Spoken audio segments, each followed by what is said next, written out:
बिट्टू की गर्मियों की छुट्टियां पड़ गई हैं और ये जिद कर रहा है शहर में चाचा चाची के पास जाने की। हाँ तो चल पड़ते हैं ना।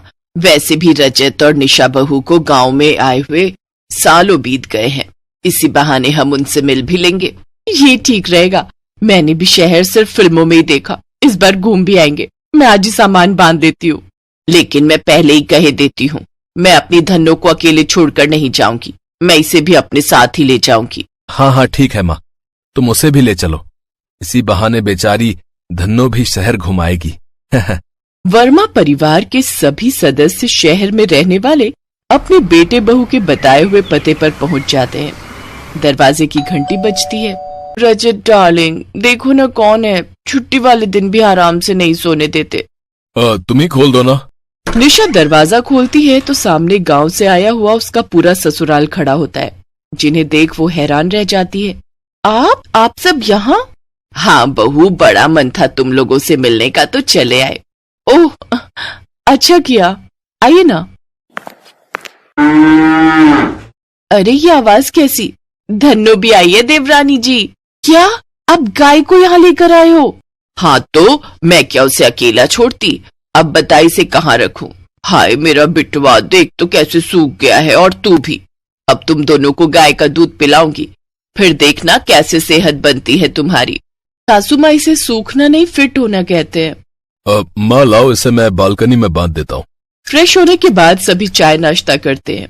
उस फ्लैट को देखकर विमला कहती है, हे राम, इस घर में तो सीलिंग कितनी नीचे है।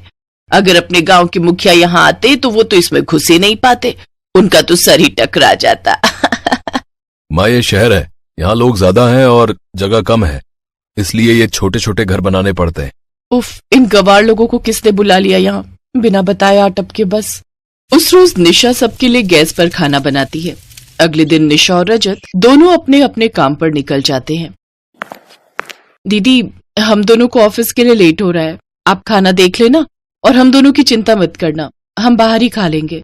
अच्छा ठीक है देवरानी जी। निशा एक मॉडर्न लड़की थी। उसकी और रजत की लव मैरिज हुई थी। वो भी अपने पति के साथ उसी की कंपनी में नौकरी करती थी।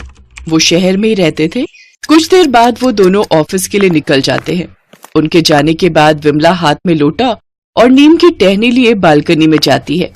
नदी ना सही, बालकनी ही सही। फिर विमला जैसे ही कुल्ला करती है तो वो पानी सीधे नीचे जा रहे मल्होत्रा जी के हाथ में लिए हुए मिठाई के डब्बे पर जा गिरता है। अरे कौन है? कौन पागल है? किसके घर से ये मेघ बरस रहे हैं? ये देखने के लिए जैसे ही मल्होत्रा ऊपर की तरफ देखता है, विमला जैसे ही ये देखती है वो झट से अंदर भाग जाती है। मल्होत्रा जी को समझ ही नहीं आता आखिर कौन से फ्लोर से उनके ऊपर पानी आकर गिरा। चलो अच्छा है, यहाँ इतनी सारी मंजिलें हैं कि उस मुए को पता ही नहीं चलेगा कि आखिर पानी आया कहाँ से। वहीं दूसरी तरफ चंदर नहाने के लिए बाथरूम में जाता है। क्या 4 दीवारों का घेरा बना दिया है और कहते हैं गुसल खाना बना है। इतनी छोटी सी जगह में तो इंसान का दम ही घुट जाए। आते वक्त मैंने नीचे एक पार्क देखा था, हाँ वहीं खुले में जाकर नहा लेता हूँ, फिर पास में ही जो मंदिर था उसमें पूजा भी कर लूंगा। चंदर बाल्टी उठाकर पार्क में नहाने चला जाता है। सोसाइटी वाले उसको देखकर उसका खूब मजाक उड़ाते हैं। उधर गांव की गंवार जेठानी गैस पर खाना बनाने लगती है, लेकिन उसे गैस ऑन करनी ही नहीं आती। फिर वो अपने साथ लाई हुई लकड़ियों को निकालती है और पार्क से जाकर मिट्टी खोद कर ले आती है। फिर रसोई में चूल्हा बनाकर तैयार कर लेती है और उस पर खाना बनाने लगती है। लेकिन कुछ ही देर में हर तरफ धुआं हो जाता है। सारी सोसाइटी में फायर अलार्म बजना शुरू हो जाता है और सब नीचे उतर कर आ जाते हैं। वो रजत और निशा को भी फोन कर देते हैं। कुछ ही देर में वो भी वापस लौट आते हैं। बालकनी में धन्नो के पास खड़ी सास अपनी बड़ी बहू ममता से कहती है, बहू लगता है भूकंप आया है, सब लोग नीचे उतर आए हैं। तभी सामने वाले फ्लैट से एक औरत चिल्लाती है, जल्दी से नीचे आ जाइए आंटी जी, आपकी फ्लैट में ही आग लगी है, धुआं वहीं से आ रहा है। तभी वहां ममता आती है और चिल्लाते हुए कहती है, अरे नहीं नहीं, वो तो हम चूल्हा जलाए थे, उसी का धुआं है ये। नीचे खड़े निशा और रजत अपना माथा पकड़ लेते हैं। फिर निशा ममता को गैस ऑन करना सिखा देती है। रात का डिनर करने के बाद सब सो जाते हैं, लेकिन बालकनी में बंधी धन्नो रंभाने लगती है, जिससे निशा और रजत को नींद नहीं आती। तो वहीं चंदर और ममता को तो गांव में खुले आसमान के नीचे आंगन में सोने की आदत थी। इसलिए उन्हें भी नींद नहीं आ रही थी। विमला गाय का दूध निकालकर न सिर्फ घर वालों को बल्कि आस पड़ोस में भी दे आती थी। सब बच्चे उसे दादी दादी कहकर खूब लाड़ लड़ाते। ऐसे ही कुछ दिन बीत जाते हैं। एक रोज बेचारी देवरानी जी को तो ड्यूटी के चक्कर में लिपाई का समय ही नहीं मिलता। जब से आए हैं हमने उन्हें एक बार भी घर को लीपते नहीं देखा। कोई बात नहीं, एक काम हम ये कर देते हैं। गंवार जेठानी सारे फर्श पर गोबर से लिपा पोती कर देती है, जिससे सारे घर में बदबू फैल जाती है।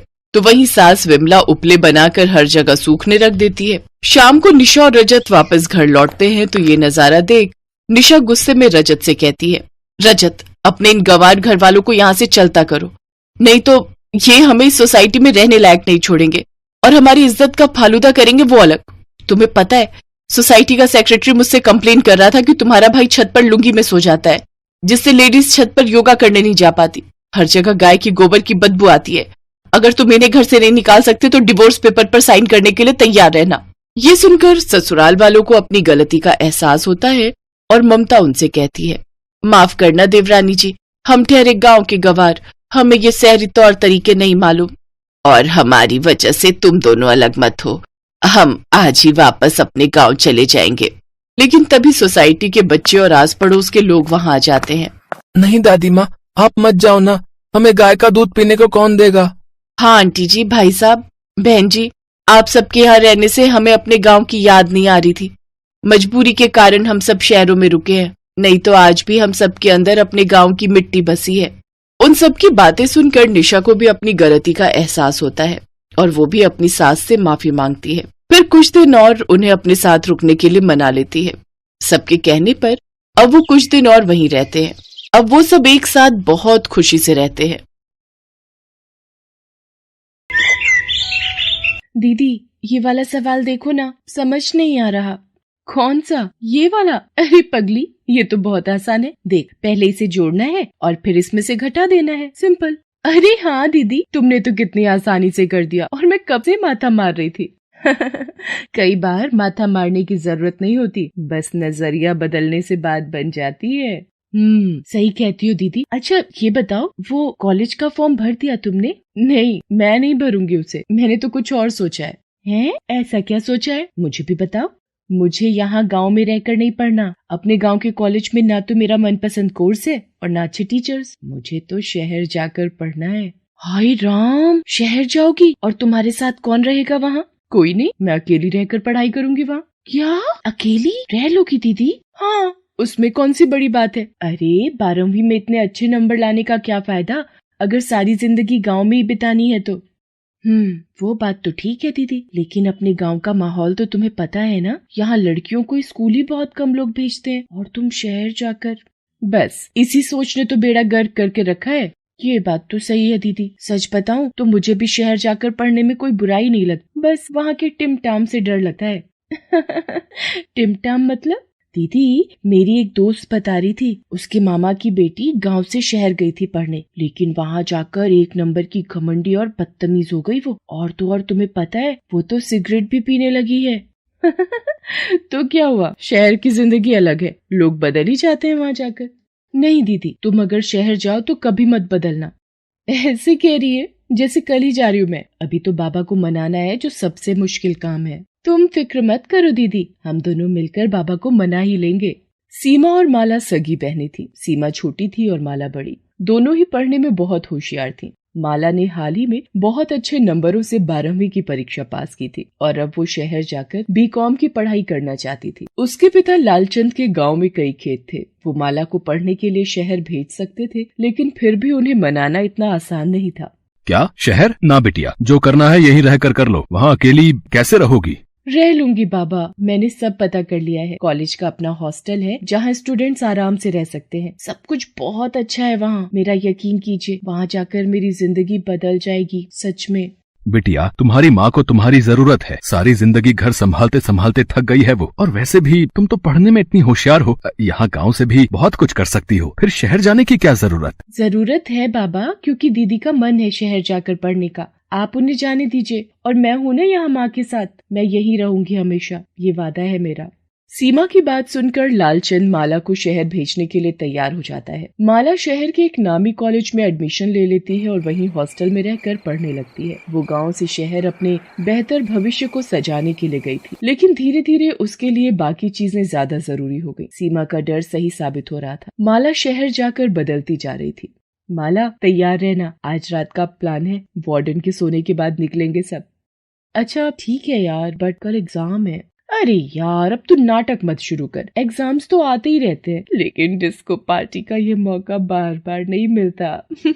बात तो तेरी ठीक है, चल फिर चलती हूँ मैं। दोस्तों के साथ घूमना फिरना, पार्टीज करना, अब यही सब माला को पसंद था। इस वजह से उसका पढ़ाई में उतना मन नहीं लगता था। उसके मार्क्स लगातार गिरते जा रहे थे।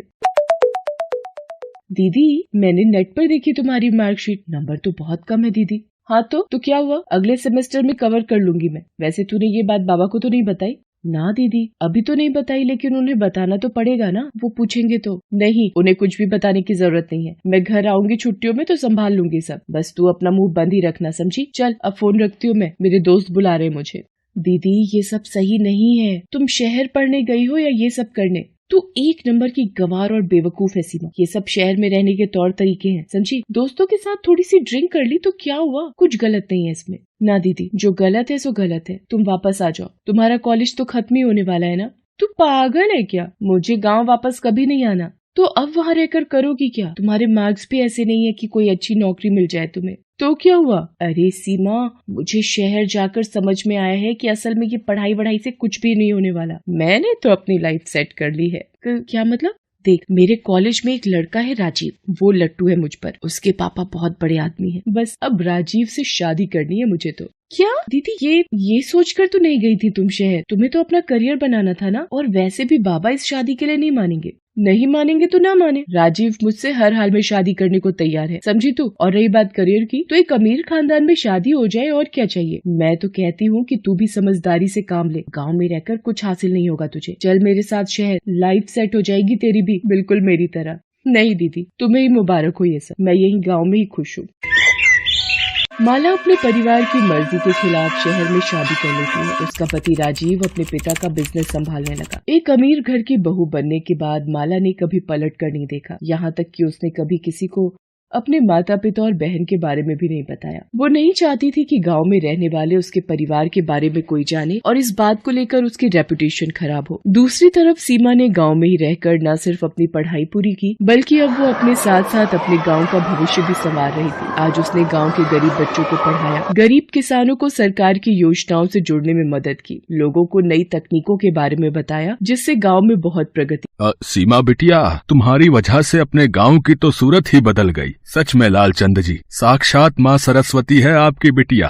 सीमा को आशीर्वाद देते हुए उसके पिता लालचंद की आंखों में नमी थी। सीमा समझ गई कि उसके पिता के मन में क्या चल रहा है। वो सीमा के लिए बहुत खुश थे, लेकिन साथ ही माला के बारे में सोचकर दुखी भी थे। सीमा को भी माला की बहुत याद आती थी, लेकिन वो खुद नहीं जानती थी कि माला कहाँ है और कैसी है। ऐसे ही वक्त गुजरता गया। सीमा ने अपनी पढ़ाई जारी रखी और अब वो कॉम्पिटिशन्स की तैयारी करने लगी। दूसरी तरफ माला की जिंदगी में भूचाल आया हुआ था। राजीव, इतना परेशान होने की जरूरत नहीं है, पैसों का इंतजाम हो ही जाएगा कहीं न कहीं से। कहाँ से हो जाएगा, कैसे हो जाएगा? मेरी कंपनी डूबने की कगार पर है और तुम्हें अभी झूठी तसल्ली देनी है। मेरा ही दिमाग खराब था जो तुमसे शादी करके अपनी जिंदगी बर्बाद कर ली मैंने। पापा की बात मान लेता तो आज ये दिन न देखना पड़ता मुझे।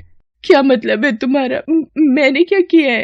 अरे कुछ नहीं किया, यही तो रोना है। बस बोझ बनकर मेरे गले पड़ गई। मंत्री जी की बेटी का रिश्ता आया था मेरे लिए, लेकिन नहीं, मेरी किस्मत में तो तुम्हें पालना ही लिखा था ना।